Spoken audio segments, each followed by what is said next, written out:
Okay, so let's talk Mickey Reman a little bit. Yeah. So Tom comes on board, then Earl replaces him. He replaces Earl again, and then he leaves to go to, I believe it was the Light All-Star Turbine Project. Yeah. You bring Mickey in for the one season. How was it to deal with him? Mickey was good. Mickey was a driver that visualized, as most every driver I know basically should be. At least they were in the past. And he was good. He'd just go out in the desert and he'd just think and just visualize things. And he just would bring himself very calm and calm himself down and everything else, planning for a race. And he could visualize it. And so Chip would visualize, Tom would, but he had visualized a start that he was going to do, and he wanted to run it in the Gold Cup in Tri-Cities. And we had won Tri-Cities twice. So that when it came to the time to start that boat, and Chip he was in the Miller boat, and he Fran had gotten the franchise to do that, have the boat with Miller, and Mickey came down the starting line with a beautiful start, and he outran him, and he was out there, and he was winning, and he was way ahead of everybody, but there was one boat out there that had the power. And Chip kept working up, and about the third lap around, I think it was, on the straightaway in front of the crowd and everything on the Tri-City side, he was able to get up there in the turn with him and then go ahead of him. And then after that, the boat just basically either had to make it or break, one of the two.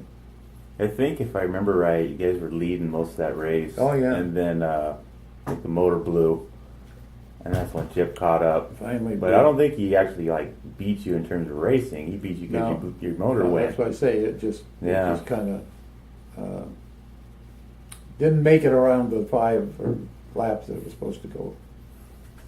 Awesome. Okay. So, but it gave the crowd a lot of screaming and yelling, and we had all our stores. We ran contests, and then they would be brought to with their family to the races. We had grandstands to Seattle or in Tri-Cities. We'd rent a whole giant motel, I guess you call it, hotel motel in Tri-Cities every year. We bring them to Seattle the same way. But I'll tell you, I think that grandstand is making more noise than everybody else on that race course watching their boat going around. But she just didn't make that last go around. What did the boats over the years mean to the company itself? Oh, very strong.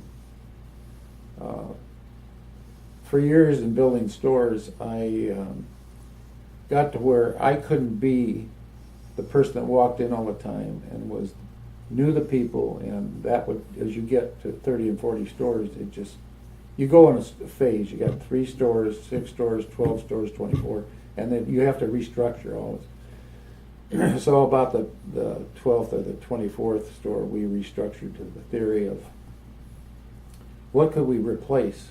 They all love to come to races and everything else. What could we replace other than owning our own boat or leasing a boat, like they did with the Pepperonis and all those, the Budweisers. And so when we got a boat, it was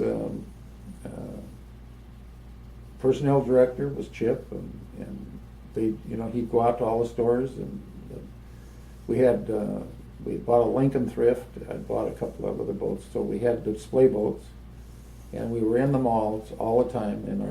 All our stores were in big shopping areas, and we would put the display boats live in all the malls, and that just made each store just prouder and prouder. We had our bags, our dressing rooms had pictures of our racings, and everything else. We always promoted it.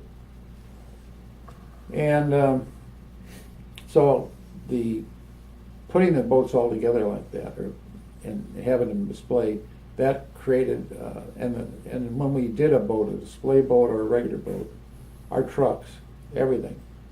Uh, It was owned by the Squire Shop and the Squire Shop employees.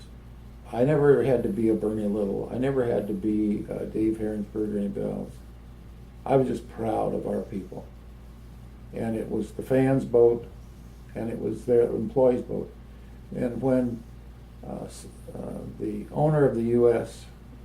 Retired, he wanted the number U2 replaced and held out, never to be used again. And I went in and fought hard for it, but I got it. Because U2 meant U2, the employees, U2, the customers, that's your boat. And it was promoted that way. And didn't have to have any hotshot owner's name on it. It was theirs, and they just loved it. And it was the biggest spirit thing you could ever have for building a company. That's great.